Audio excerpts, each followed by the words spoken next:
ছোট্ট একটা ছেলে সে পণ্ডিত হয়ে গেছে। এত অল্প বয়সে পণ্ডিত জ্যোতির্ময় রায়চৌধুরী এত অল্প বয়সে পণ্ডিত হয়ে যাওয়ার অনুভূতিটা কিরকম? চলার পথটা সেটা আমার বাড়ির থেকে শুরু হয়। কার কার কাছ থেকে শিখেছো জ্যোতির্ময় তুমি? আমি পণ্ডিত অভিজিৎ ব্যানার্জির কাছে প্রথম শুরু করেছিলাম। রাগ সঙ্গীতের বিভিন্ন ঘরানা হয়, তবলারও কি এরকম কোনো ঘরানা হয়? তবলা আমাদের 6টি ঘরানা রয়েছে। ফাদার অফ অল ঘরানাস যদি আমরা বলি তাহলে সেটা দিল্লি ঘরানা। পাঞ্জাব ঘরানায় আমাদের সর্বজন শ্রদ্ধেয় ওস্তাদ জাকির হোসেনজি, উনি বাজাতেন।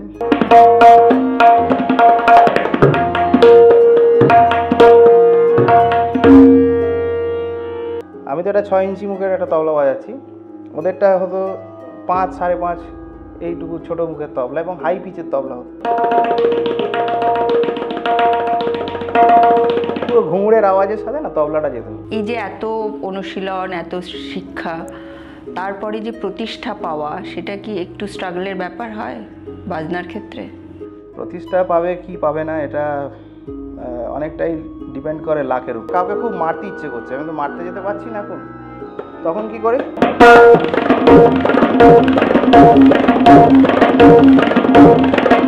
তবলার একটা সুবিধে হলো তবলাতে সব ধরনের ড্রামসকে তুমি রিপ্রেজেন্ট করতে পারো। যেমন ধরো খোল যদি আমি বাজাই, হারিয়ে গেছে ব্রজের কানায়, বা আমি যদি বিগ ড্রামের ওই যে কথা বললাম আমি,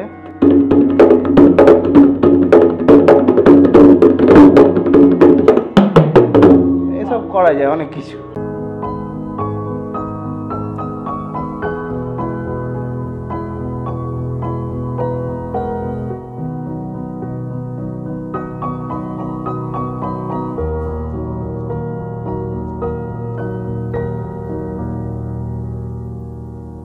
গপ্পসপ্প, কিছু গল্প, কিছু মনের কথার আরেকটি পর্ব নিয়ে আপনাদের সামনে হাজির হয়েছি। আজকে আমরা তালের বাদ্যে গপ্প শুনব। ছোট্ট একটা ছেলে সে পণ্ডিত হয়ে গেছে। এত অল্প বয়সে পণ্ডিত জ্যোতির্ময় রায়চৌধুরী কেমন লাগে এত বড় একটা অ্যাচিভমেন্ট হ্যান্ডেল করতে, সেই গল্প শুনবো জ্যোতির্ময় রায়চৌধুরীর কাছে, পণ্ডিত জ্যোতির্ময় রায়চৌধুরীর কাছে। অনেক অনেক ধন্যবাদ জ্যোতির্ময় তোমাকে আমাদের অনুষ্ঠানে আসার জন্য। Thank you. আর তোমাকে অনেক অভিনন্দন, আমাকে তুমি ডেকেছো। এত সুন্দর একটা তোমাদের অনুষ্ঠান আমি দেখি, খুবই ভালো লাগে, খুবই খুবই সুন্দর। এত অল্প বয়সে পণ্ডিত হয়ে যাওয়ার অনুভূতিটা কিরকম? এর পিছনে কতটা পরিশ্রম ছিল, কতটা জেদ ছিল? অনুভূতি কীরকম সেটা ঠিক আমি কয়েকটা শব্দে বলে বোঝাতে পারবো না হয়তো, কিন্তু গান বাজনার যে পরিশ্রম সেটা, বা যে চলার মানে এত বছরের যে চলা, আজকে আমার প্রায় 30 বছর হয়ে গেল সঙ্গীত শিক্ষা, তো সেটা যে চলার পথটা সেটা আমার বাড়ির থেকে শুরু হয়। এবং বাড়ির থেকে এতখানি সাপোর্ট বোধহয় খুব কম শিল্পী পেয়েছেন তাদের জীবনে। আমার মা বলো, বাবা বলো, এবং পরিবারের আরও যারা সদস্যরা রয়েছেন, এবং গুরুদের কাছে যাওয়া, তাদের কাছে শিক্ষা নেওয়া, তাদের কাছে তাদের সঙ্গ করা, গুরু সঙ্গ যেটাকে আমরা বলি, গুরু শিষ্য পরম্পরায় শিক্ষা গ্রহণ, এই যে বিষয়গুলো, এগুলো আমি খুব সুন্দরভাবে আমার মানে টোটাল অ্যাটমসফিয়ারটা থেকে আমি পেয়েছি। আমার বাড়ি বলো, আমার গুরুদের সেখানে বলো, সব জায়গাতেই আমি খুব মানে একটা কি বলবো, কোথাও আমাকে ভাবতে হয়নি যে এটা আমার আলাদা করে কিছু একটা করতে হবে। একটা বলেন একটা স্বাভাবিকভাবে নিজের জীবনে গতিশীল জীবনের একটা অংশ হিসেবে ছিল সঙ্গীত, তোমার জীবনের একটা অংশ। যেমন আমরা সকালবেলা উঠে ওয়াশরুম যাই বা বিভিন্ন যে রেগুলার যে কাজগুলো আমরা করি, আমার যেন গান বাজনাটাও আমার জীবনে সেরকমই একটা। এটা না করলে আমার ঠিক রাত্রে ঘুম হবে না বা খাবার হজম হবে না, এরকম একটা ব্যাপার। তো সেই হিসাবে আলাদা করে যে আমি আলাদা করে এতে কনসেন্ট্রেট করেছি বা খুব খেটেছি বা খুব রেয়াজ করেছি তাও নয়, এটা একটা হ্যাবিচুয়েটেড ছিল আমার একটা। আর জন্মগত প্রতিভাও নিশ্চয়ই আছে, তার জন্য তুমি এত অল্প বয়সে এতটা অ্যাচিভ করতে পেরেছো। সেটা তো অবশ্যই ঈশ্বরের আশীর্বাদ, কিন্তু একটা হ্যাবিটের মধ্যে আমার হয়ে গেছে মিউজিক বিষয়টা। তো যার জন্য আলাদা করে আমি খুব পরিশ্রম করেছি বা কতটা এর পেছনে আমি সময় দিয়েছি বা এইটা আমার পক্ষে বলা খুব মুশকিল। আর হ্যাঁ, টপ গ্রেড হওয়াটা একটা, দেখো প্রত্যেকটা তুমি যে কাজ করবে, তুমি কোনো পরীক্ষা দিলে বা কোনো একটা জব ইন্টারভিউ দিলে, প্রত্যেকটা বিষয়তেই একটা করে গ্রেডেশন আছে, একটা করে পাস করার ব্যাপার আছে। সেই পাস করে আমি হায়ার স্টাডিতে হোক বা হায়ার কোনো গ্রেডেড হোক, সব কিছুই এগুলো একটা ইন্সপিরেশনের কাজ করে। তো আমার ক্ষেত্রে টপ গ্রেডেশনটা সেরকমই, আমার বরঞ্চ আরও দায়িত্ব বেড়ে গেছে যে আরও ভালো করে বাজাতে হবে। আমাকে যারা শুনছেন, আমার বড়রা হোক বা আমার ছোটরা হোক, এরা প্রত্যেকেই আমার কাছ থেকে আরও অনেক বেশি এক্সপেক্ট করবেন। কার কার কাছ থেকে শিখেছো জ্যোতির্ময় তুমি? আমি পণ্ডিত অভিজিৎ ব্যানার্জির কাছে প্রথম শুরু করেছিলাম। ওনার কাছে 12 বছর শিখেছি, প্রথম 12 বছর ওনার কাছেই হাতে খড়ি। তারপরে পণ্ডিত শঙ্কর ঘোষের কাছে কিছুদিন যাওয়ার সুযোগ হয়েছিল, ওনার সঙ্গে আমি ছিলাম। তারপরে আমার খুব মানে একটা স্বপ্নের মানুষ ছিলেন আর কি, এখন তো অবশ্যই তিনি আমার গুরুজি, পণ্ডিত সুরেশ তরওয়ালকারজি, তালো যোগী পদ্মশ্রী পণ্ডিত সুরেশ তরওয়ালকারজি, ওনার কাছে আমার যাওয়ার সুযোগ হয়। তো এটা অবশ্যই আমার জীবনে একটা বিরাট টার্নিং পয়েন্ট, ওনার কাছে যেতে পারাটা। এবং ওনার কাছেও আমার প্রায় আজকে 12 বছর হয়ে গেল শিক্ষা গ্রহণ, এখনও চলছে। আচ্ছা জ্যোতির্ময়, তুমি আমাদের বলো যে আমরা তো গানের বিভিন্ন ঘরানার কথা শুনি, যে রাগ সঙ্গীতের বিভিন্ন ঘরানা হয়, তবলারও কি এরকম কোনো ঘরানা হয়? হ্যাঁ, সেটা কি? তবলা আমাদের 6টি ঘরানা রয়েছে, হুম। প্রথাগতভাবে 6টি ঘরানা রয়েছে। প্রথম মানে ফাদার অফ অল ঘরানাস যদি আমরা বলি, তাহলে সেটা দিল্লি ঘরানা। এরপরে লখনৌ আছে, বেনারস আছে, ফারুকাবাদ আছে। আমি ফারুকাবাদ ঘরানার বাদন শৈলী মানে অনুসরণ করি। অজরারা আছে, আর পাঞ্জাব ঘরানা। পাঞ্জাব ঘরানায় আমাদের সর্বজন শ্রদ্ধেয় ওস্তাদ জাকির হোসেনজি, উনি বাজাতেন। উনি অবশ্য উনি সব কিছুকেই মিশিয়েছেন, সব কিছুকেই মিলিয়ে দিয়েছেন, কিন্তু বেসিক্যালি উনি পাঞ্জাব ঘরানার তবলাবাদক ছিলেন। তো তুমি কি আমাদের একটু একটু করে সব ঘরানায় শুনিয়ে বোঝাবে যে এটা কোন ঘরানা কোথার থেকে কীরকম আলাদা? যেমন এখন ব্যাপারটা একটু, তোমার নিজের ঘরানাটা দিয়ে শুরু করো। ঘরানা যদি আমি বলি, আসলে এগুলো এক একটা বাদন শৈলী রয়েছে। হ্যাঁ, যেমন আমরা যখন তবলা সোলো বাজাই তখন এই ব্যাপারটাকে বিশেষভাবে বোঝা যায়। যেমন আমরা শুরু করি পেশকার দিয়ে, ফারুকাবাদ ঘরানায় আমরা পেশকার দিয়ে শুরু করি। আবার যদি বেনারস ঘরানায় যাই তখন সেখানে হয় উঠান দিয়ে শুরু হয়। পেশকার জিনিসটা আমি একটু চেষ্টা করছি, একটু তানপুরাটা চালাই।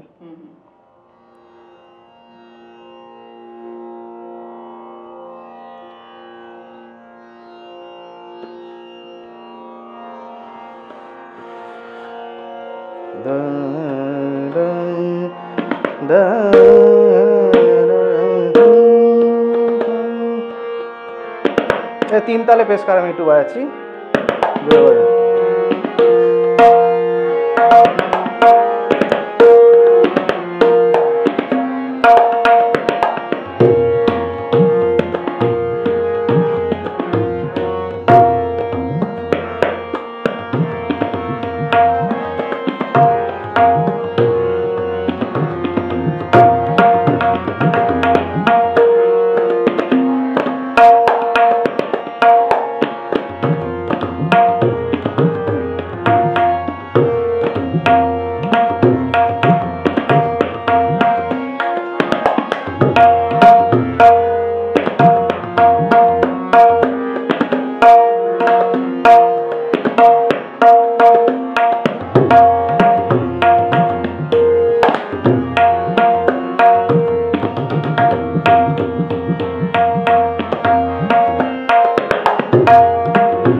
পেশকার বিষয়টা অ্যাকচুয়ালি খুবই বড়।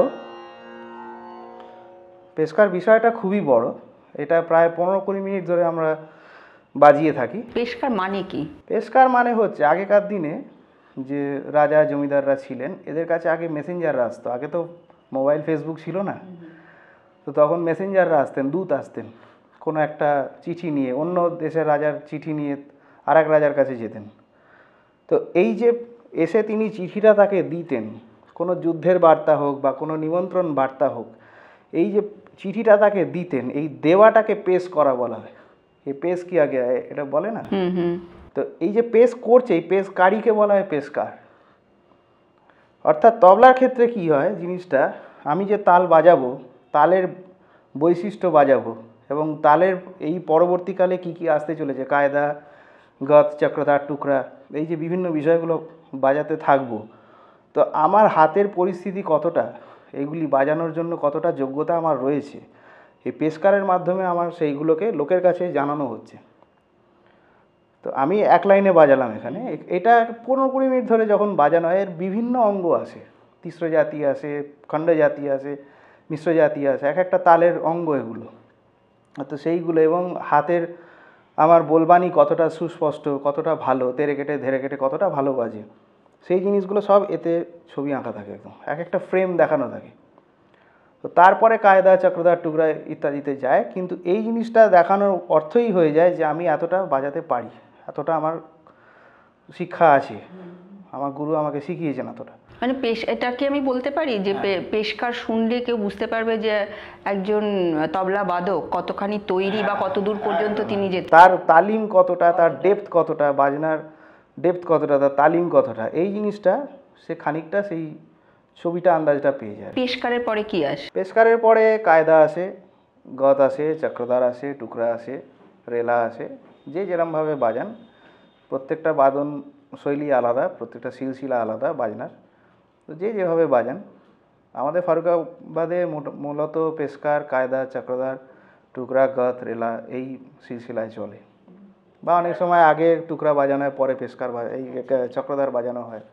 তো সেটা কি বাদকের নিজের ইচ্ছার উপর না, এগুলো সিলসিলা আছে, তবে সবাই সবসময় মানতে পারেন না, আবার অনেকটা শ্রোতাদের ডিমান্ড অনুযায়ী একটা ব্যাপার থাকে, অনেক সময় বড় থেকে ছোটোতে গেলে ভালো লাগে, তো আমি চেষ্টা করি বড় থেকে ছোটোতে যাওয়া।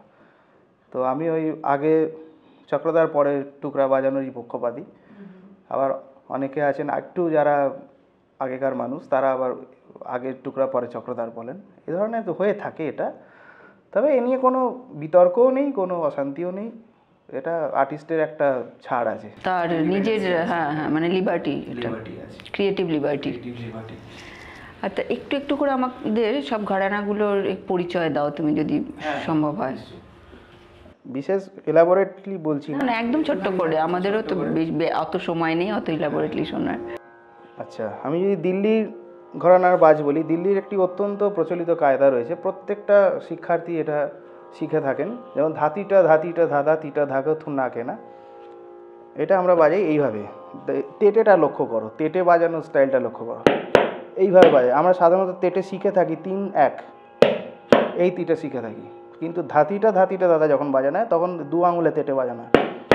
এইটা হচ্ছে আমাদের দিল্লি ঘরানার বৈশিষ্ট্য। প্রথম বৈশিষ্ট্য যদি আমি বলি, এইটা দিল্লি ঘরানার বৈশিষ্ট্য। দিল্লি ঘরানার যত বোল আছে মূলত কিনার থেকে শুরু হয়, তবলার কিনার থেকে শুরু হয়।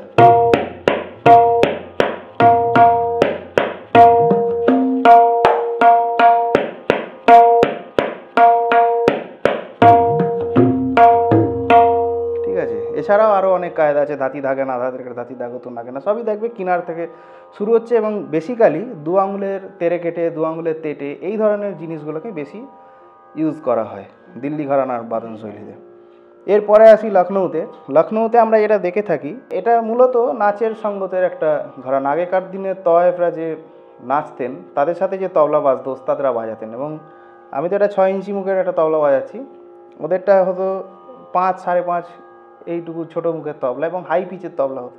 তো তাতে ওরা এই ধরনের জিনিস বাজাতেন, কিনারের জিনিসই বাজাতেন, কিনার সুর মিশিয়ে বাজাতেন ওরা। কীরকম হতো, পুরো ঘুঙুরের আওয়াজের সাথে না তবলাটা যেত।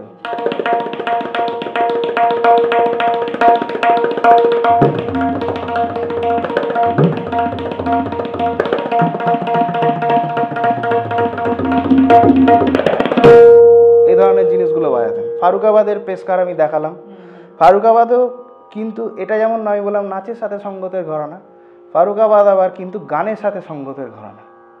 দেখবে খুব মিষ্টি তবলা বাজে ফারুকাবাদের, ভীষণ মিষ্টি তবলা বাজে। আমাদের ওস্তাদ কেরামাতুল্লাহ খান সাহেব, উনি বাজাতেন, লোকে বলতো মধু ঝরছে, ওনার তবলা বাজতো, লোকে কাঁদতেন, মানে দর্শক যারা, মনে তো গান শুনবো না তবলা শুনবো, এই যে ওনার বাজনা ছিল।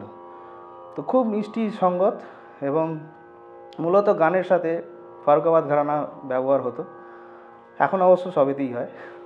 তো এরপর আজরাড়া ঘরানার একটি বিশেষ বৈশিষ্ট্য আছে। আজরাড়া ঘরানায় মানে যিনি ওস্তাদ হাবিবুদ্দিন খাঁ সাহেব, উনি খুব ক্রিটিক্যাল বোলবানি বাজাতেন, ভীষণ ক্রিটিক্যাল বোলবানি ছিল, এবং উনি উনি খুব চ্যালেঞ্জ করতে ভালোবাসতেন। ওনার সামনে আরও বাকি ওস্তাদরা বসে থাকতেন, উনি যখন তবলা বাজাতেন খুব চ্যালেঞ্জ করতেন প্রত্যেককে, যে আমি যেটা বাজাচ্ছি এটা বাজিয়ে দেখাও, ওটা বাজিয়ে দেখাও। তো এই করতে গিয়ে উনি একটা জিনিস আবিষ্কার করেছিলেন, সেটা কবুতর গাত, আমরা এটা বলে বাজাই যে কবুতর গাত, যেমন এই বোলটা উনি কবুতর গাত হিসেবে বলেছিলেন।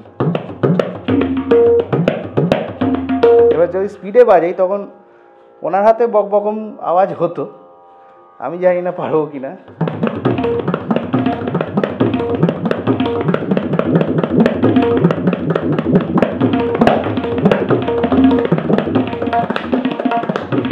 এবং বেশিরভাগ বলি ওনাদের যেটা হতো তিস্রজাতি অঙ্গে সৃষ্টি হতো। তিস্রজাতি মানে 3-3 ছন্দে যেত। ধরো এটা 3 তাল যাচ্ছে, 1-2-3 1-2-3 1-2-3 1-2-3 এইভাবে যেত। হ্যাঁ, বা এটা বা সবই এই তিস্রজাতি অঙ্গে যেত, এবং খুব স্পিডে উনি বাজাতেন, খুব ক্রিটিক্যাল সমস্ত জিনিস বাজাতেন তার মধ্যে, আর চ্যালেঞ্জ করে করে বাজাতেন। আর যেটি আমার খুব প্রিয় একটি ঘরানা, সেটি হচ্ছে বেনারস ঘরানা। আচ্ছা, এর কথা না বললেই না। বেনারস ঘরানার মানে তবলার ক্ষেত্রে অবদান অপরিসীম যাকে বলে। এবং বেনারস ঘরানাতে আমরা দেখে থাকি যেটা বাঁয়ার কাজ প্রচণ্ড, মূলত ওটা পাখোয়াজের ঘরানা, পাখোয়াজ থেকে বেনারস তবলা এসছে, এবং বাঁয়ার কাজ প্রচণ্ডভাবে, ওনারা বাঁয়াকে প্রচণ্ডভাবে প্রায়োরিটি দিয়েছেন যে কোনো ব্যাপারেই। যেমন বেনারসের বাদ যদি দেখাই তোমাকে, ওদের অনুষ্ঠান শুরু হয় উঠান দিয়ে, আমাদের যেমন পেশকার দিয়ে শুরু হয়, ওনাদের অনুষ্ঠান শুরু হয় উঠান দিয়ে। এবং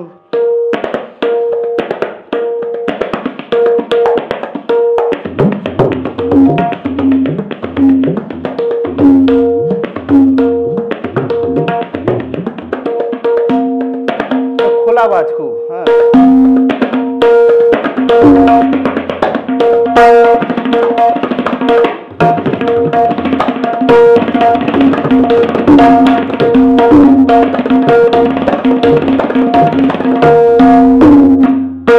এইভাবে ওনারা দেখিয়ে থাকেন, এবং অসাধারণ একটা ঘরানা। এবং আরও বাঁয়ার কাজ প্রচণ্ডভাবে রয়েছে। বেনারস ঘরানার কিষাণ মহারাজজি ছিলেন, পণ্ডিত শান্তাপ্রসাদজি ছিলেন, আমাদের এখন লিভিং লিজেন্ড একজন পণ্ডিত কুমার বোসজি রয়েছেন, লখনৌ ঘরানার স্বপন চৌধুরীজি রয়েছেন বেঁচে এখনও, লিভিং লেজেন্ড এরা আমাদের। খুব সুন্দর করে তুমি আমাদের বোঝালে জ্যোতির্ময়, খুব ভালো। এই যে এত অনুশীলন, এত শিক্ষা, তারপরে যে প্রতিষ্ঠা পাওয়া, সেটা কি একটু স্ট্রাগলের ব্যাপার হয় বাজনার ক্ষেত্রে? এটা সব ক্ষেত্রেই। প্রতিষ্ঠা পাবে কি পাবে না এটা অনেকটাই ডিপেন্ড করে লাকের উপর, নিজের স্টার কতটা কাজ করে সেটার উপর একটা ডিপেন্ড করে। কারণ আমি বহু লোককে দেখেছি, বহু মানুষকে দেখেছি অসম্ভব ট্যালেন্টেড। আজকে আমি যে টপ গ্রেড পেলাম, আমি দেখেছি আমার চেয়ে অনেক ভালো বাজান, হয়তো অনেক বেশি ট্যালেন্টেড, অনেক বেশি রেয়াজ করেন, অনেক বেশি তার শিক্ষা রয়েছে, হ্যাঁ, কিন্তু কোথাও যেন তার গিয়ে একটা ভাগ্যের চক্রে তিনি পড়ে গেছেন। আলটিমেটলি হয়তো দেখা গেল তিনি সেই প্রতিষ্ঠা পেলেন না, বা সেই নাম পেলেন না, বা সেই যেটা প্রচার জিনিসটা হয়তো তিনি পেলেন না, যার ফলস্বরূপ কী হয়, তাকে লোকে জানতে পারলো না। এটা কিন্তু তার দোষ নয়, তিনি কিন্তু তার পরিশ্রম দিয়েছেন, তার সব কিছু করেছেন। তো স্ট্রাগল বিষয়টা আমি বলবো যে স্ট্রাগল যতটা, তার থেকেও বেশি অনেকটা লাক ফেভার করার ব্যাপার আছে। তো যে যতটা লাকি সে ততটা মানে জায়গা পায় আর কি। হ্যাঁ, অবশ্যই স্ট্রাগল তো একটা আছেই। আমাদের যারা তবলা বাজাই, বিশেষ করে আমাদের বিভিন্ন শিল্পীদের কাছে যেতে হয় একটা সময়। আমি যখন শুরু করেছিলাম মানে পাবলিকলি বাজাতে, প্রফেশনালি বাজাতে, তখন আমাকে অনেক আর্টিস্টের বাড়ি বাড়ি যেতে হতো, মানে যারা শরৎ সেতার বা হ্যাঁ গান করেন, অন্য আর্টিস্ট যাদের সাথে আমি অ্যাকম্পানিমেন্ট করতে পারবো, সেই ধরনের আর্টিস্টদের বাড়িতে গিয়ে যেতে হতো এবং প্র্যাকটিস করতে হতো তাদের সাথে। তাদেরকে কনভিন্স করতে হতো যে আমি পারবো আপনার সাথে বাজাতে। এবং তাদের কাছ থেকে আমি অনেক কিছু শিখেওছি, এটাও অনস্বীকার্য। তো সেই বিষয়টা থাকে, সেই স্ট্রাগলটা থাকে। এবং সেই সময় সবার কাছেই তো গাড়ি থাকে না, বা সবার কাছেই বাইক থাকে না, বা কনভিয়েন্সের একটা প্রবলেম থাকে। তো হয়তো অনেক দূরে দূরে কারোর বাড়ি, কোনো বড় আর্টিস্টের বাড়ি রয়েছে, সেখানে যাওয়ার পর তার সাথে গান বাজনা করার পর হয়তো এত রাত্রির হয়ে গেল, ফেরাটা একটা খুব মানে ভীষণ ব্যাপার আর কি। কোনো রকমে হয়তো সে একটা গাড়ি পেলো। অনেক সময় আমি নিজে ট্রাকে চেপে বাড়ি ফিরেছি, আমার এখনও মনে আছে। আমি ট্রাকে চেপে রাত্রির 1টার সময় রবীন্দ্র সদনের সামনে দাঁড়িয়ে আছি, হাওড়া যাওয়ার কোনো গাড়ি নেই তখন, এবং শাটল ট্যাক্সি যেগুলো সেগুলোও ভর্তি হয়ে যাচ্ছে। আমার হাতে যন্ত্র দেখে তারা নিতে চাইছে না, রাজি হচ্ছে না। শেষে একটা ট্রাক ফিরছিল, ওই ছোটো ম্যাটাডোর ভ্যানগুলো, তাতে তার ছাদে দাঁড়িয়ে আমি বাড়ি গেছি, আমার মনে আছে। তো এইগুলো একটা পিরিয়ড অফ লাইফ যায়, এগুলো মনে রাখার মতো এক একটা স্মৃতি থেকে যায়। এগুলো তো লার্নিং, এগুলো হয়তো জেদ বাড়িয়ে দেয় আমাদের। অবশ্যই এগুলো একটা জেদ বাড়ায়। তো জ্যোতির্ময়ের মনে যখন কষ্ট হয় তখন কিভাবে তবলা বাজায় সে? মনে কষ্ট হলে কোন তাল বাজায়, কিভাবে প্রকাশ করে তবলা? না, তাল তো সবার রাজা তাল হচ্ছে 3 তাল। তো সেই তালটা নিয়ে আমি শুরু করি, যখনই আমি রেয়াজ করি আমি সেই তাল নিয়েই বসি। কারণ ওর মতো কিছু হয় না, ওর মতো এতখানি হরাইজন বোধহয় আর কোনো তালে নেই। তো 3 তাল নিয়েই বসি। এবার মন খারাপ হলে যে বলগুলো মানে আমার হয়তো একটু ডাউট আছে, উইকনেস আছে, সেইগুলোতে আমি কনসেন্ট্রেট করার চেষ্টা করি। বা হয়তো খুব কারোর ওপর রাগ আছে, রাগটা আমি কাউকে বলতে পারছি না, তখন ওই বলগুলোর মধ্যে সেই রাগটা বেরিয়ে যায় আর কি। একটু শোনাবে কষ্ট প্রকাশের বল কিরকম হয়? যেমন ধরো,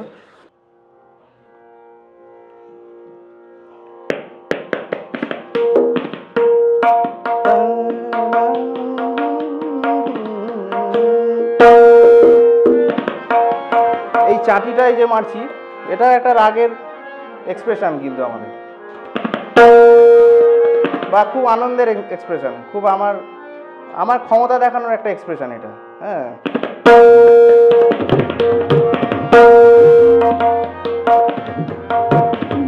এবার হয়তো খুব রাগ হয়েছে, কাউকে খুব মারতে ইচ্ছে করছে, আমি তো মারতে যেতে পারছি না এখন, তখন কি করে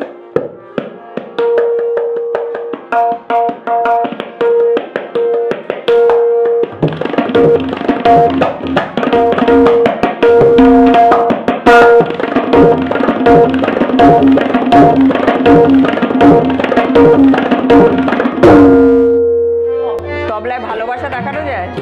নিশ্চয়ই। কিভাবে দেখাবে ভালোবাসা? হ্যাঁ, ভালোবাসার বল নিশ্চয়ই আছে। আমার বাড়িতে একটা কুকুর ছিল, তো সে খুব আদরের ছিল আর কি আমাদের। তো সে খুব বদমাইশও ছিল, তার সাথে কিছুতেই খেতে চাইতো না। তো তাকে মাথায় হাত ফাত বুলিয়ে খাওয়ানো হতো, আয় নেলকু, খেয়ে নে নেলকু, এরকম করে কিছুতেই খেত। এবার একটু সুর চড়ানো হলো, এবার খেয়ে নে নইলে মা বকবে, তো তাতেও তার কাজ হলো। লাস্টে তাকে খুব জোরে, এবার খেয়ে নে নইলে মা কিন্তু ধরে, তখন সে হয়তো খেয়ে নিল। তো এটা বলটা এরকম,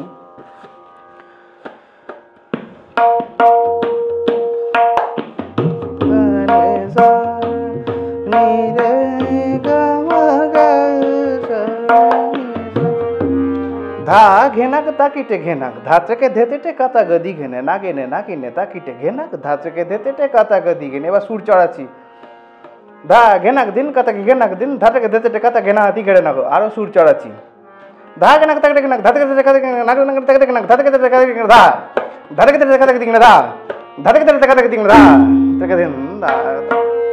এবার সে খেয়ে নিল।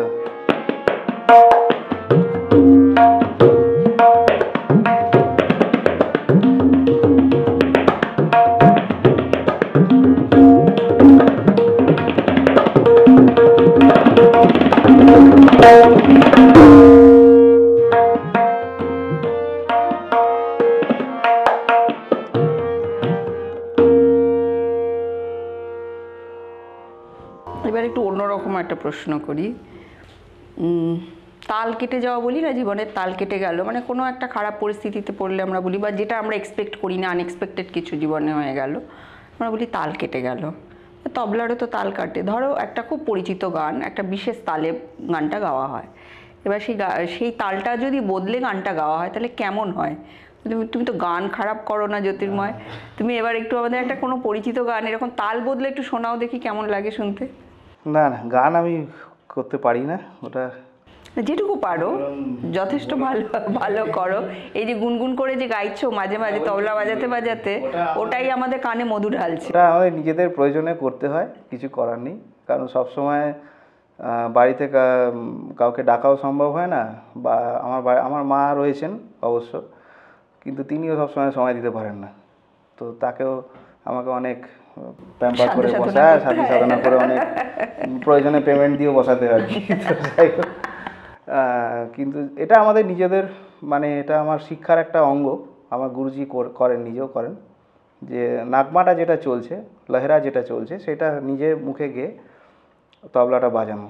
তো এটা খুব কঠিন কাজ, কিন্তু করতে পারলে খুবই ভালো। যে তবলাবাদক যে শিখছে তার পক্ষে খুবই ভালো করতে পারলে। আর তাল বদলে গান রয়েছে অনেক। আমরা যদি দেখি, এটা আমি খুব একটা আমাদের সবার জানা গান, ফিল্মের একটা গান, আমাদের হীরক রাজা দেশের ফিল্মের, আহা কি আনন্দ আকাশে বাতাসে, এটা কাহার বাতালে যাচ্ছে, আহা কি আনন্দ আকাশে বাতাসে। এবার এটা তো আটে আটে যাচ্ছে, 8 মাত্রায় যাচ্ছে, এটাকে যদি আমি 7 মাত্রায় করে দিই, আহা কি আনন্দ আকাশে বাতাসে, শাখে শাখে পাখি ডাকে, কত শোভা চারিপাশে, আহা কি আনন্দ আকাশে বাতাসে। এরকম করা যায় আর কি। তো এটাকে তাল কাটা বলা হয় না, এটাকে অন্য তালে সেই গানটাকে রাখা, বা তাকে সেই ফ্রেমওয়ার্ক করা, এইটা হয়। তাল কাটা জিনিসটা একটু অন্য রকমের।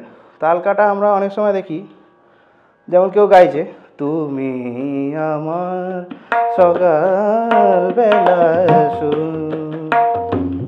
তুমি আমার সকাল বেলা সুর, এটা কেউ গাইছে।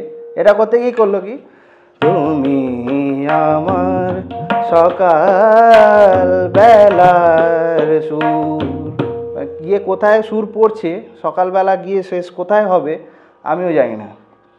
এইটাকে বলা হয় তাল কেটে যাওয়া।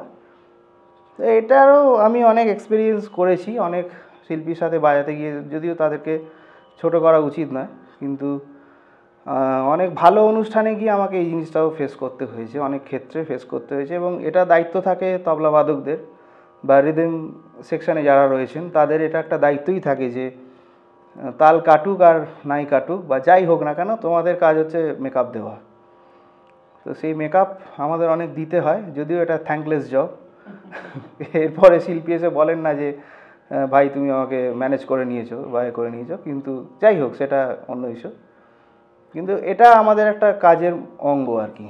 তালবাদ্য সবগুলোই কি তুমি বাজাও নাকি? হ্যাঁ, মোটামুটি আমি সবই বাজাতে পারি। আর তবলার একটা সুবিধে হলো, তবলাতে সব ধরনের ড্রামসকে তুমি রিপ্রেজেন্ট করতে পারো, মানে সব রকম পারকাশন ইনস্ট্রুমেন্টকে। সে তবলা তো নিজস্ব অঙ্গ আছেই, এছাড়া আমি যদি দেখি, মানে আমরা যে ড্রামস বাজাই, স্টিক ড্রামস বাজাই, সেটাকে যদি আমি চাই খানিকটা আমি তাকে দেখাতে পারি। এছাড়া ঢোল, খোল, পাখোয়াজ, বা আরও বিভিন্ন মৃদঙ্গম, বা আরও বিভিন্ন রকমের যে সমস্ত পারকাশন ইনস্ট্রুমেন্ট রয়েছে, সেগুলো সব কিছুকেই তবলার মাধ্যমে আমি খানিকটা রিপ্রেজেন্ট করতে পারি। আমি খানিকটা ছবি তোমাদের দেখাতে পারবো যে এইটাকে এরমভাবে বাজানো। দেখাও দেখি। যেমন ধরো খোল যদি আমি বাজাই, খোল সাধারণত খুব সরু মুখের যন্ত্র হয়। আমাদের বেঙ্গলি মৃদঙ্গম যেটা, খুবই সরু মুখ, মাথাটা খুবই সরু, খুব হাই পিচে বাজে।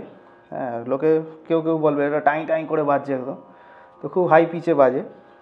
এবং এটা সাধারণত কীর্তনের সঙ্গে বাজে না। কিন্তু ধরো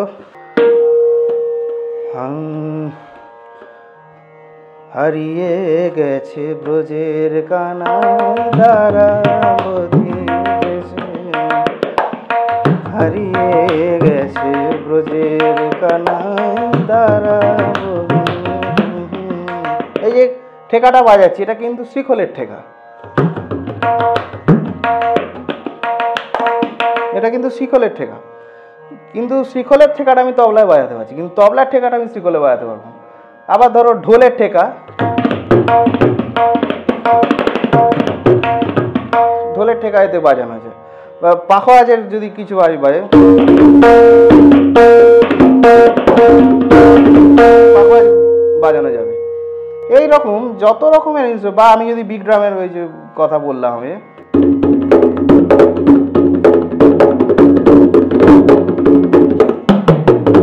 এসব করা যায় অনেক কিছু। তো এগুলো সবই রিপ্রেজেন্ট করা যায় তবলাতে।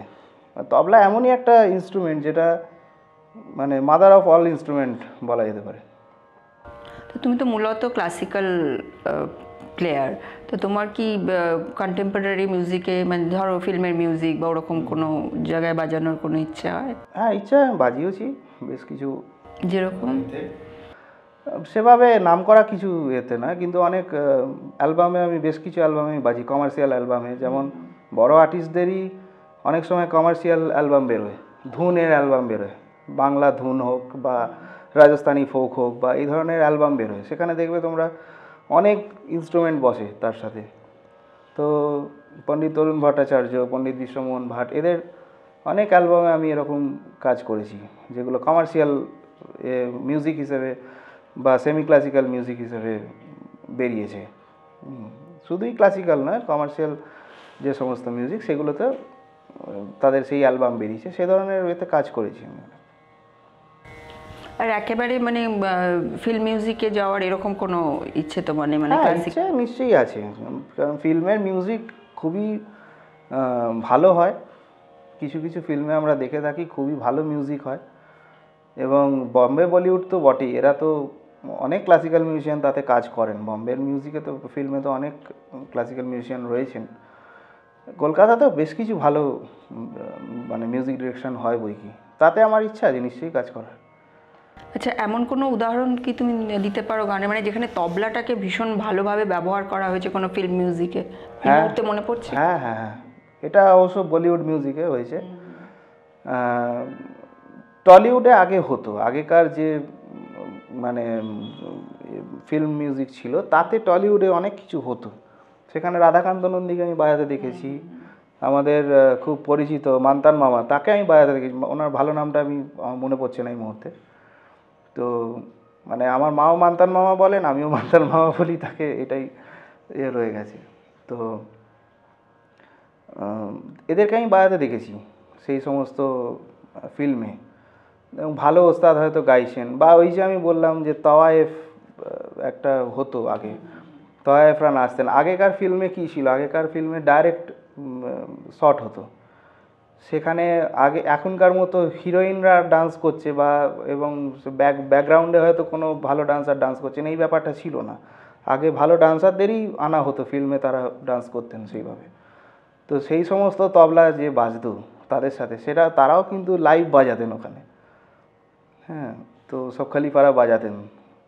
তো সেই ধরনের এতে ফিল্মে কিন্তু তবলার ব্যবহার ছিল, ক্লাসিক্যাল মিউজিকের ব্যবহার ছিল। আর এখনকার বলিউডে বেশ কিছু বলিউড গানে রয়েছে, আমার খুব একটা কি বলবো, খুব মানে আমার খুব ভালো লেগেছিল যেটা শুনে, যে খুব একটা ফানি ফিল্ম আমি দেখেছিলাম, চাচি 420। তো তাতে কামাল হাসানজি একটা একটা গান করেছিলেন ওতে, কারণ উনি ডাইরেক্টর ছিলেন, উনি একটা ছিলেন। তো ওতে একটা গান দেখেছিলাম আমি, যেটা দীপচন্দি তাল বাজানো হচ্ছে এবং তবলাকে ব্যবহার করা হয়েছে একজন অত্যন্ত নামী তবলাবাদক পণ্ডিত অনিশ প্রধানজি, উনি বাজিয়েছিলেন ওই দীপচন্দি তালটা। এবং নাচের একটা ব্যাপার ছিল, একটা সিকোয়েন্স ছিল, সেইখানে উনি ওই খালি ঠেকা বাজিয়েছিলেন, খুব বেশি কিছু যে বাজিয়েছিলেন তাও নয়, খালি ঠেকাই বাজিয়েছিলেন, কিন্তু এত সুন্দর করে তাতে ব্যবহার করা হয়েছিল। এবং দীপচন্দি তালকে যে এরকম একটা, দীপচন্দি তাল খুব বিরহের তাল, খুব মানে দুঃখের সিনে বা খুব বিরহের সিনে এই তালের অঙ্গটাকে ব্যবহার করা হয়। সেই তালের অঙ্গটাকে যেরকম একটা ফানি ফিল্মে ইউজ করা যায়, এটা কামাল হাসানজির একটা মানে অবদান। এত সুন্দরভাবে উনি দেখিয়েছিলেন এবং আমি বারবার দেখি ওটা, আমি অন্তত বোধহয় 150-200 বার দেখেছি ওই গানের জায়গাটুকু। ওটা কি তুলেছো তুমি একটু?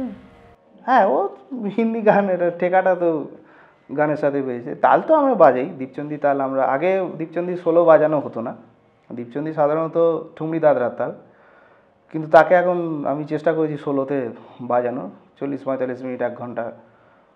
এবং উল্লেখযোগ্য যে এই যে টপ গ্রেড পেয়েছি আমি, তো অল ইন্ডিয়া রেডিও তো আমাদের কলকাতার থেকে আমাদের একটা রেকর্ডিং পাঠায় দিল্লিতে, সেই রেকর্ডিংয়ের ওপরেই জাজমেন্ট হয়। তো তাতে আমার দীপচন্দি বাজানো ছিল, 25 মিনিটের 28 মিনিটের একটা রেকর্ডিং দীপচন্দি বাজানো ছিল। তো ওটা খুব খুশি হয়েছিল, তো ওরা ওটাই পাঠিয়ে দিয়েছিলেন, বলেছিলেন ঠিক আছে এই বাজনাটা খুব ভালো আছে, এটাই আমরা পাঠাচ্ছি। তো সেটার উপর জাজমেন্ট হয়েছিল। যাই হোক, সে তার জন্য এই গ্রেডেশন। তা এখন তো তোমার সামনে অনেকখানি পথ পড়ে আছে, তো পরিকল্পনা কি করছো আগামী সামনের 1 বছরের পরিকল্পনা কি? সামনের 1 বছরের পরিকল্পনা ওইভাবে আমি কিছু রাখিনি মনের মধ্যে, তবে হ্যাঁ অনেক এক্সপেরিমেন্টাল কাজ চলছে, যেগুলো শুধুই তবলা বাজানোর ক্ষেত্রে না, তবলা তৈরির ক্ষেত্র একটা বড় বিষয় আছে। তবলা তৈরি কীভাবে হবে, এবং তবলাকে দেখো, তবলা খুব ডেলিকেট ইনস্ট্রুমেন্ট, তবলাকে মানে রাখা খুব শক্ত। এই রয়েছে, এই মুহূর্তে খারাপ হয়ে যেতে পারে, এই মুহূর্তে নষ্ট হয়ে যেতে পারে। তো যার জন্য তবলিয়ারা বিশেষ করে খুব ব্লাড প্রেশারে ভোগেন, হাই ব্লাড প্রেশারে ভোগেন, কারণ সবসময় তাদের একটা টেনশন চলে আর কি, যে ঠিক থাকবে কি থাকবে না। বিশেষ করে বাইরে অনুষ্ঠানে গেলে আমাদের খুব টেনশন থাকে। তো এই যে মানে ফেটে যাচ্ছে বা গাব উঠে যাচ্ছে বা আরও নানা রকমের যে সমস্ত মেজর ঝামেলাগুলো, সেগুলোকে যতটা সম্ভব কম করা যায় সেইগুলোর একটা চিন্তাভাবনা আমারও চলছে। এবং আমাদের যারা তবলা তৈরি করেন, তোমাকে একটা জিনিস আমি দেখাবো, তো তারা অনেক রকম মানে অক্লান্ত পরিশ্রম করে চলেছেন যে কী করে একে আরও বেটার করা যায়, এর মানে লংজিভিটি কী করে বাড়ানো যায়। সেটা কীরকম একটু দেখাও। হ্যাঁ, যেমন ধরো এই যে বায়াটা দেখছো, এই বায়াটার দেখো গাবটা নেই, এখানে তুমি দেখতে পাচ্ছ না। যেমন তবলার ওপরে গাব রয়েছে, এটা তুমি দেখতে পাচ্ছ না, গাবটা নেই। এটা কিন্তু গাবটা ভেতরে রাখা হয়েছে। তার কারণ আমার হাতে প্রচণ্ড ঘাম হয়, হাতে ঘাম হয়, এবং যখন আমরা 1 ঘন্টা 1.5 ঘন্টা স্টেজে বাজাই, তখন ওই অত ফ্লাড লাইট পড়ছে সমস্ত কিছু, মানে গাব একদম উঠে বেরিয়ে যায়। বিশেষ করে বাঁয়ের গাবটা ভীষণভাবে অ্যাফেক্টেড হয়। তো এরকম অনেক সময় হয়, আমরা বাইরে যাই, 7টা-8টা প্রোগ্রাম থাকে, তখন প্রথম অনুষ্ঠানেই হয়তো দেখলাম কি এতখানি গাব উঠে গেল, বা সেটা বাজাবার যোগ্য রইল না। তো সেখানে তো আমার মেকার নেই যে আমি তার কাছে নিয়ে যাব, কারিগর নেই। তো আমার যিনি কারিগর, এই যে দেখছো তোমরা ওঙ্কারনাথ বাদ্য ভাণ্ডার, ইনি তো আছেন তপনবাবু, তপন দাস। এছাড়াও আরেকজন আছে রামু দাস, সে কালীঘাটে কাজ করে, সে থাকে বর্ধমান থেকে এসে কাজ করে, তার দোকান রয়েছে। তো এই যে এরা কাজ করেন আমার জন্যে, আমার জন্য অনেক পরিশ্রম করেন। এই যে বাঁয়ার গাবটা, এটাকে ওরাই ঠিকঠাক করে ভেতরে করে দিয়েছেন, যাতে সাউন্ড প্রোডাকশন সেম থাকবে, কিন্তু কোনোভাবে গাবটা এফেক্টেড হবে না। এই যে ঘাম লেগে গাব উঠে যাচ্ছে, আমার এত টেনশন হয়ে যাচ্ছে বাইরে গিয়ে, এখন আর সেই টেনশনটা রইল না। এই যে এটাকে ভেতরে করে দিল, আর সেই টেনশনটা রইল না। এবার হচ্ছে সাউন্ড প্রোডাকশন, সাউন্ড সেটা তো মেন ব্যাপার। তো এটাকে প্রথমে উল্টে তারা গাবটা তৈরি করলেন, আবার উল্টে জিনিসটাকে লাগালেন, মানে টোটাল 3বার খোলা হয়, লাগানো হয়। তো খুব শক্ত কাজ এবং খুব সময় সাপেক্ষ কাজ। তো বলতে গেলে যে তারা 3টে তবলা সেই সময় হয়তো করে ফেলতে পারেন, 3টে তবলা তৈরি করে ফেলতে পারেন সেই সময় ধরে, তারা একটা তবলা তৈরি করছেন। তো এটা একটা বিরাট আমার উপকার হয়েছে। এখন আমি বাইরে গেলেও আমার কোনো টেনশন নেই যে গা উঠে যাবে, বাঁয়া খারাপ হয়ে যাবে, আমি বাজাবো কী করে। এরপর তবলায় যেটা করেছেন তারা, আগে আমাদের তবলার পাগড়িগুলো অনেক উঁচু উঁচু থাকতো, এর ফলে হতো কি অনেক সময় টিউনিংয়ের সময় এই কানি থেকে ছিঁড়ে যেত তবলা, এই কানির ভেতর থেকে ছিঁড়ে যেত টিউনিংয়ের সময়, হয়তো নাপছে না, একটু জোরে মেরে দিলাম কোনো কারণে, তখন এই কানির ভেতর থেকে ছিঁড়ে যেত।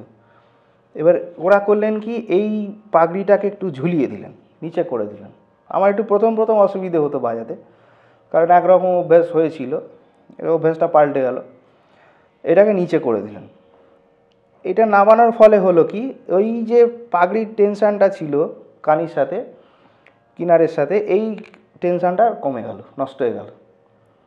এতে আর টানাটানির কোনো সিন নেই, এবং তবলা যখন বাঁধা হচ্ছে অনেক ভালো টিউনিং থাকছে, অনেক। এগুলো কি তোমরাই সাজেস্ট করো নাকি ওরা? না, ওরাও করেন, আমরাও করি, ওনারাও করেন, আমরাও চিন্তাভাবনা করছি, ওনারাও চিন্তাভাবনা করছেন, দু তরফেই চিন্তাভাবনা চলে। এবং এই যে উটের ছোট দেওয়া হচ্ছে, এগুলো আগে মোষের ছোট বা গরুর ছোট ব্যবহার করা হতো, তাতে অনেক সময় টিউনিং নষ্ট হয়ে যেত। বেটার কোয়ালিটি এটা উটের ছোট, এটা বাড়ে কম, স্লিপ করে কম, অনেক অনেক বেটার। মোটামুটি আমি আজকে তবলা বাঁধলে 3-4 দিন আমার এক টিউনিংয়ে থাকবে, এবং এই ওয়েদার ফ্লাকচুয়েশনেও।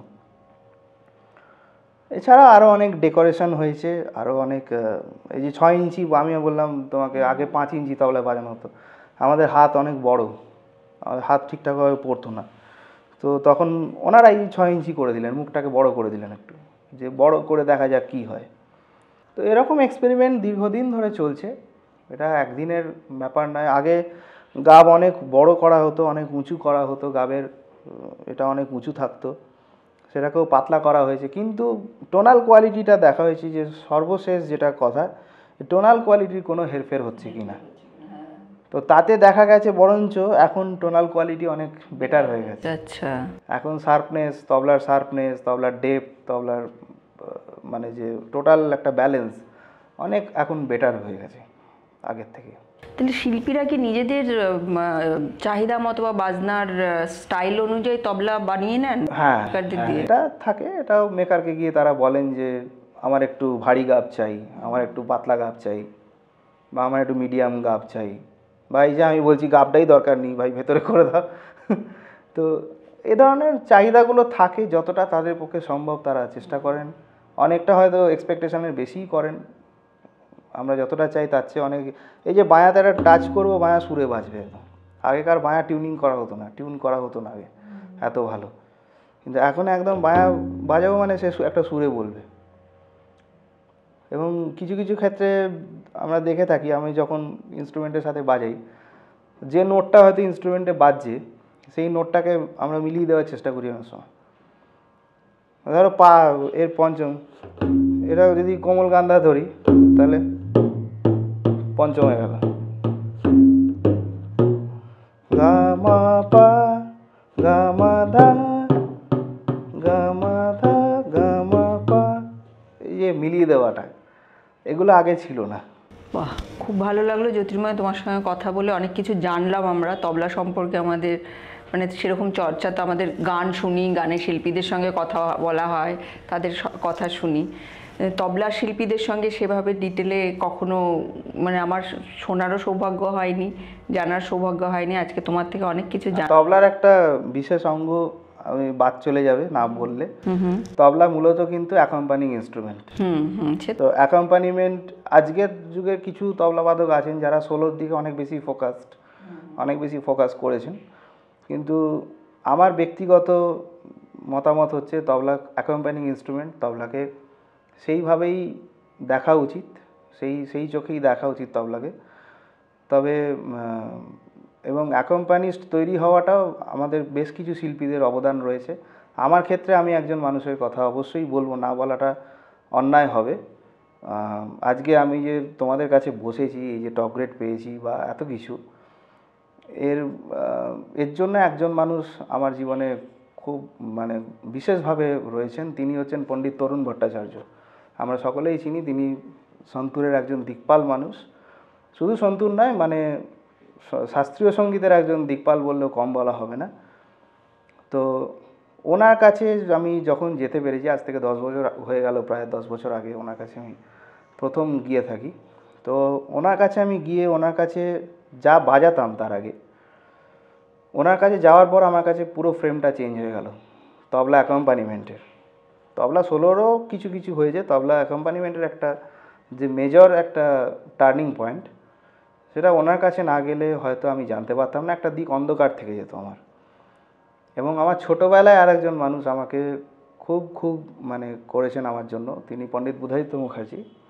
দীর্ঘদিন আমি 12-13 বছর বয়স তখন, অত ছোট বাচ্চাদের সাথে অত বড় একজন লেজেন্ড মানুষ মানে বসতেই চান না, দেখতেই চান না, কিন্তু উনি দীর্ঘদিন ওনার বাড়িতে গিয়ে মানে আমি যেতাম ওনার বাড়িতে বাবার সাথে, দীর্ঘদিন তালিম দিয়েছেন হাউ টু অ্যাকম্পানি। এবং ওনারটা মূলত ছিল গায়কী অঙ্গের বাজনা। পণ্ডিত তরুণ ভট্টাচার্যজির ব্যাপারটা হচ্ছে অনেকটা একটু ইনস্ট্রুমেন্টাল স্টাইল কী করে বাজাতে হয়। এবং সবচেয়ে বড় কথা, পণ্ডিতজি আমাকে যেটা করেছেন, স্টেজে বসে বাজানোর যে মানে অ্যাপেটাইট বা যে ইন্সপিরেশন বা যে খিদেটা দরকার সেটা তৈরি করেছেন। স্টেজকে কীভাবে ম্যানেজ করতে হয়, টোটাল ম্যানেজমেন্টটা, আমি সাউন্ড সেটিং বলো বা আদার ম্যানেজমেন্ট যে জিনিসগুলো, স্টেজে গেলে তো শুধু বাজালাম তা তো নয়, নানা রকম ম্যানেজমেন্টের ব্যাপার থাকে সেখানে। সেই জিনিসগুলো পণ্ডিত তরুণ ভট্টাচার্যজি আমাকে মানে বলতে গেলে হাতে ধরে শিখিয়েছেন। এবং সাউন্ড সেটিং সবচেয়ে বড় কথা, যেটা তবলার ক্ষেত্রে খুব মানে আগে আমরা খুব ভুগেছি সাউন্ড সেটিং করতে গিয়ে। মানে আমি না পারছি সাউন্ড ইঞ্জিনিয়ারকে বোঝাতে যে আমি কি চাইছি, আর আমি না পারছি নিজে বুঝতে জিনিসটা যে উনি কি করতে চাইছেন। কখনো হয়তো ভালো একটু পেয়ে গেলাম, তখন ভাবতাম যে বা আজই তো আওয়াজটা বেশ ভালো ছিল আমার বাজনার। তারপর তরুণজির সাথে যখন আমি বাজাতে শুরু করি, তখন উনি বলতেন যে এইভাবে সাউন্ড চেক কর, ওইভাবে সাউন্ড সেটিং কর। এবং বাড়িতে ডেকে ডেকে আমাকে বিভিন্ন তালিম দিয়েছেন, বিভিন্ন ক্রিটিক্যাল যে সমস্ত তিহাই, সমস্ত বাজনার ধরন, এটা এই জায়গায় এইটা বাজবে, ওটা ওই জায়গায় ওই বাজবে, মানে ঘন্টার পর ঘন্টা আমি ওনার বাড়িতে কাটিয়েছি সেই সময়। এখনও যাই, তবে এখন বেশি স্টেজে দেখা হয়। এবং বিশ্বমোহন ভাটজি দুজনেই খুবই ভালোবাসেন আমাকে। তরুণজির সাথে প্রচুর মানে স্টেজ প্রোগ্রাম করার ফলে আমি বুঝতে পারি যে ওনার চলন কী রকম বা কী চান উনি, সাউন্ড সেটিং কী চান, বাজনাটা কীরকম চান, বা যেটাকে বলে দর্শক মানে অডিয়েন্স ম্যানেজ করা, অডিয়েন্স কী চাইছে এই ভাইবসটা বোঝা। কখনো দেখা গেছে উনি গিয়ে থেকে আলাপই করলেন না, আলাপ বাজালেনই না, একটুখানি আউচার বাজিয়ে গদ ধরে নিলেন।